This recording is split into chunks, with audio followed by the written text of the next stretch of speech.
I am right now at the University of Uyo Teaching Hospital. Someone just called me, that was about 2 days ago, and said she wants to give out funds to some people in the hospital, like some patients in the hospital, just to support them, and then asked me to accompany her. But she will not be showing her face in the video. But why are we doing all of this stuff? This is basically just to encourage people to do things like this. So I'm sure she saw the pictures of me taking people around to give rice to some persons, and then they just came up with this idea. Okay, why don't you just put up money together and support some people in the hospital? At least, even if it's 10,000, whether it's 20,000, I don't know how much is in the envelope, but we are just going to be going into some words, and just as the Spirit of God will lead, anyone we are led to support, we just give. So, join us. Our first anxiety was how to get started because we did not have any plan and we didn't tell anyone we were coming. So the first person I contacted was the father of the triplet that I've been trying to help. Well, I didn't tell you guys that they have done the surgery on the child and it has been successful. So I'm still following up. So I decided he was the first person to receive. So from there, we entered this ward and oh, this child, victim of accidents, this other one is lying here. They say the bill is 1.2 million, still victim of accident, and that child is like, I don't even know what to say. So we just gave the mom money for food and maybe drugs, and then we pass, and then we move on to the next child. I actually spoke to this nurse, and then I just told her to show us people who are financially challenged here, who may appreciate the little that we are bringing. So that's the first two person that received, and then the last one is that girl at the other end there, and she's also the one you are seeing now. She's also a victim of accident. I don't know how small children get involved in accident like that, and it's very serious. Like in this particular place, I was traumatized. I was traumatized. Okay, there's also another child that we gave. So four persons, four children, or four families receive our gift in that particular ward, and then from here we move somewhere else. See this place where you carry me come. We are not sleep this night. Let's go to that orthopedic. Okay, so from here we move to the orthopedic ward, and the lady was very particular about the orthopedic. I asked her why say yes that her mom was a victim of accident that damaged her spinal cord. So incidentally, when I got here, I saw somebody that I know, and automatically the person received the first gift. And then this second man is from around. They say he had been abandoned by his family. Nobody brings thing from him from around since he had been here since about whether March this year. He was climbing a tree and he fell down and broke his spinal cord. Ah, God. That lady, she wanted to fall on her knee. So, guys, that's it. We are done. Um, the lady said she wouldn't have been able to do that, so you just needed somebody that would ginger her. So I was there to ginger her, and we did it successfully. Okay, so we are heading out of the hospital now. But as you're stepping out, something happened.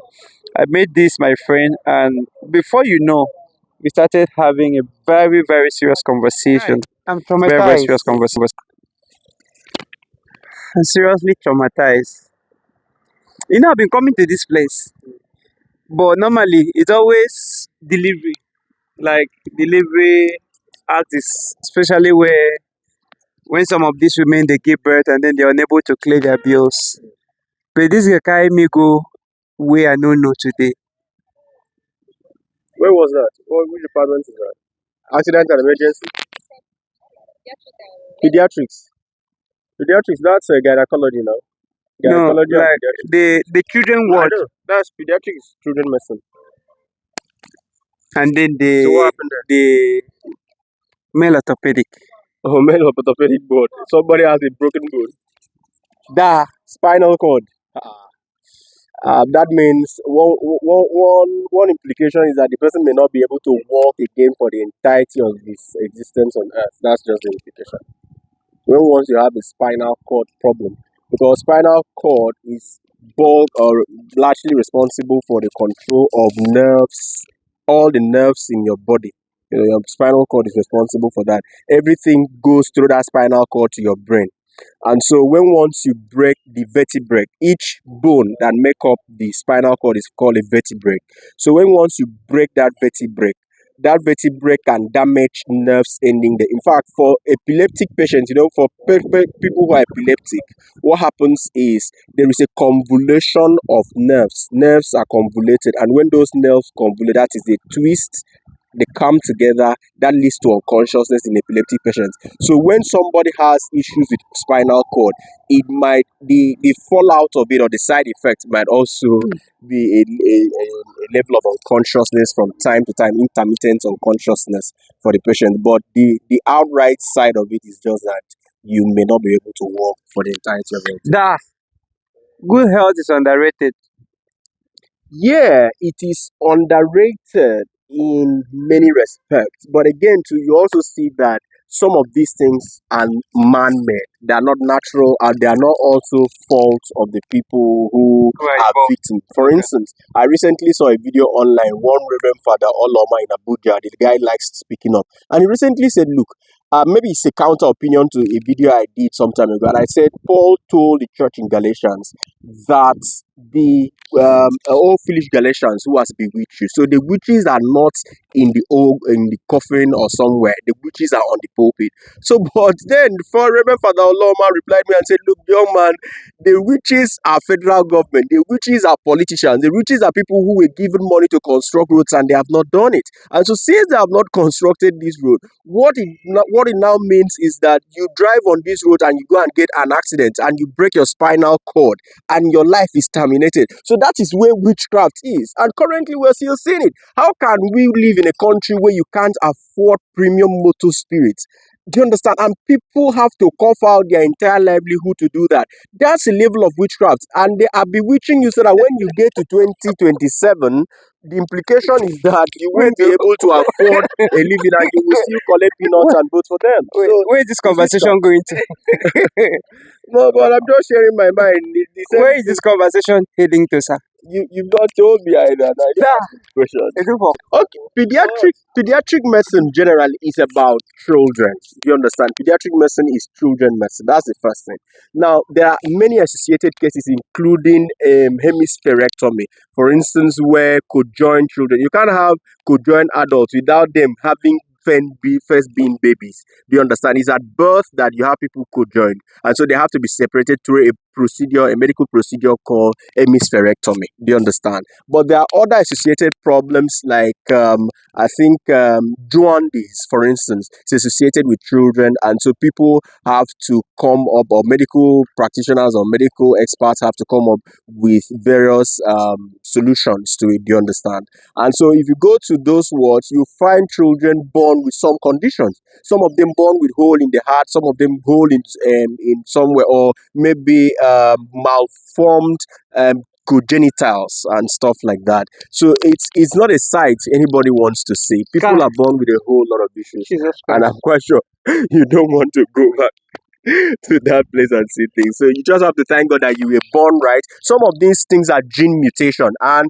you also have to apportion blame to the parents, because there are parents who knew that they have some of these issues in their genes, but they didn't do anything about it. But again, too, there is poverty in the land, so people don't even go to assess their gene, look at their chromosomes, what is there and what isn't there. So we still have issues of, what do you call it now? We still have issues of SS, sickle cell, for instance. Do you understand? Because people don't even have the wherewithal to go and screen their genotype. So that's what it is. You want to say something? What can you say about the kids that have brain issues due to accidents? And when it affects the brain, the person is a 50-50 case, and it's possible that that person is rendered useless. And then with the high bill they have to pay before they are being discharged, because that kid is useless. That child now can't do anything for life. Like, it's as good as, I'm sorry to say, it's not being alive. What do you have to say about the bills? Because 1 million naira, honestly, 1.2. 1.2. As a human being as I am, if I see my child like that, what am I bringing 1.2 million naira to pay for? for a child that cannot do anything for life? First, I have to attack that question from a practical point of view. See, the practical side of it is a child has a fracture skull. Now, according to neurologists, children have, or the children's brain have a remarkable ability to redevelop if he has a problem of any sort. Do you understand? Has a remarkable ability to redevelop. In fact, in some cases reported in hemispherectomy, you can remove one part of the brain and only one part of the brain can function. Don't forget you have the right hand side and the left hand side of the brain. So for that one, that's where people might come up and tell you a miracle happened later on in the life of the child. But I'm quite sure the medical doctors here too would also know. But again, Do you have a problem with miracles? no, I don't have a problem with miracle, but I'm telling you, I'm explaining the science behind what people now call miracle later on in the lives of the person, because brain, especially a child's brain, not like your brain, if you have a problem now, it may not be able to, but a child's brain has ability to remarkably function again, to remarkably redevelop. Now, the explanation to it is that, you see, your skull, which protects the brain, is made up of small lines. Those lines are called sutures, and during birth, those sutures rub over each other when the child is coming out from the birth canal, because birth canal is small, so the skull has to rub off each other so that the child can come off. So because of that, that child still has an outside chance. But then medical care is expensive everywhere in the world, and so that's why government all over the world are looking for means to ensure that they subsidize Medicaid. Now, for instance, when somebody discovers how to treat a particular ailment, that is a patent, and so that person has to be paid patent for. Now, that person also has to go and outsource for materials like chemicals that will be used in solving that problem. So that's why it is expensive, and you cannot do anything about that. But the simple truth is that in Nigeria, we are rich enough to accommodate every single person under many umbrellas. There is national health insurance scheme ongoing, but for you to get it under that umbrella, you ought to be a federal government worker. You have to be either a student in a federal government school and many other instances like that. But outside that, people who are not under that umbrella, how are they going to do it? So I am of the opinion, if I had the opportunity of leading the state as a governor, as a subnational, I would also come up with insurance that will help subsidize Medicaid expenses. Do you understand? For the general people. For everybody, especially those in the hinterlands. People are dying in the hinterlands in absolute ignorance. And you see, we walk into an health facility and they tell you that is a primary health care facility, and they're not even able to diagnose properly what is wrong with the person. Not even as simple as malaria is, we can't even diagnose malaria, because if you deploy rapid diagnostic test kits or microscopy in trying to diagnose it, in the end, you may not even come down with anything. Nothing shows. So, Oganyene, this is a problem that transcends us. It transcends our generation. It needs all hands to be on deck. Sir, I don't tire. This conversation, I think, Continue on it. I think we are going to continue. Thank you very much. Honestly, I came for surgery, so I just finished mine. I have to run along. Oganyene is my good friend. He has been a very good resource person for me. He has done so much for me. Oganyene, thank you for all you do. Keep doing your best. Thank you, All sir. the best, guys. All right, sir. Bye. Okay, guys. I can't recover from what I saw here today. Honestly, I can't. All right, bye bye. If you can, make out time and visit the hospital this season. God bless you.